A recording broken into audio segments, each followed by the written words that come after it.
ভাঙড়ে কাঁচ তৈরির কারখানায় দুর্ঘটনা। রাসায়নিকের শ্বাসরোধ হয়ে মৃত্যু এক শ্রমিকের। কাঁচ তৈরির সময় ওভেনে পড়ে যান ওই দুই শ্রমিক। গুরুতর আহত অবস্থা, হাসপাতালে ভর্তি আর এক শ্রমিক। কারখানাটি অবৈধ এমনই দাবি স্থানীয় বাসিন্দাদের।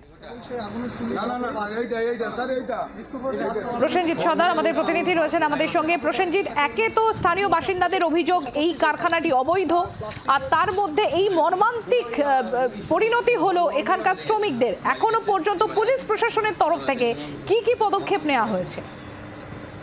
এখনো যে পুলিশ প্রশাসনের তরফ থেকে এই কারখানাটি তারা সিল করে দিয়েছে একরকম। পাশাপাশি তোমাকে বলে রাখবো যে কারখানার দুই মালিক ছিল, তার মধ্যে একটি মালিককে ভাঙড় থানার পুলিশ ইতিমধ্যে আটক করে জিজ্ঞাসাবাদ শুরু করেছে।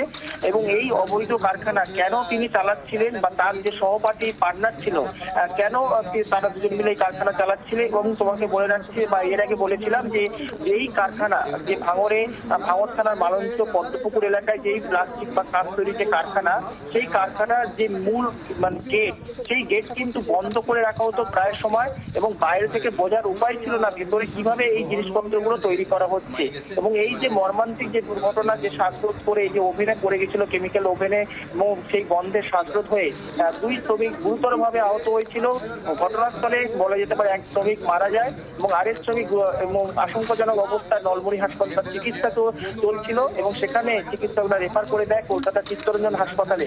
এবং পরিবার তাকে নিয়ে চিত্তরঞ্জন হাসপাতালে ইতিমধ্যে সেখানে তার চিকিৎসা শুরু হয়েছে বলে আমরা জানতে পারছি।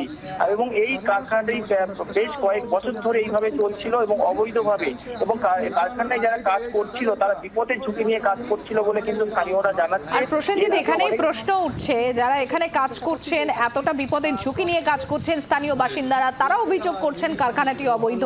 তাহলে পুলিশ প্রশাসনের নাকের ডগা দিয়ে এই কারখানা বছরের পর বছর চলে কি করে?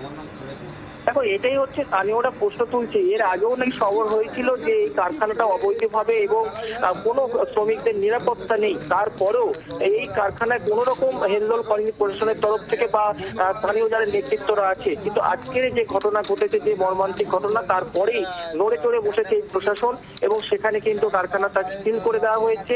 ইতিমধ্যে কারখানার দুই মালিকের মধ্যে এক মালিককে আটক করেছে এবং আরো এক মালিকের খোঁজে তল্লাশি চালাচ্ছে বলে কিন্তু আমরা পুলিশ সূত্রে জানতে পারছি। ভাঙড় থানার পুলিশ ইতিমধ্যে সেই এক মালিককে আটক করে তার জিজ্ঞাসাবাদ শুরু করেছে, এবং কারখানাটি ইতিমধ্যে সিল করে যেমন রাখা হয়েছে।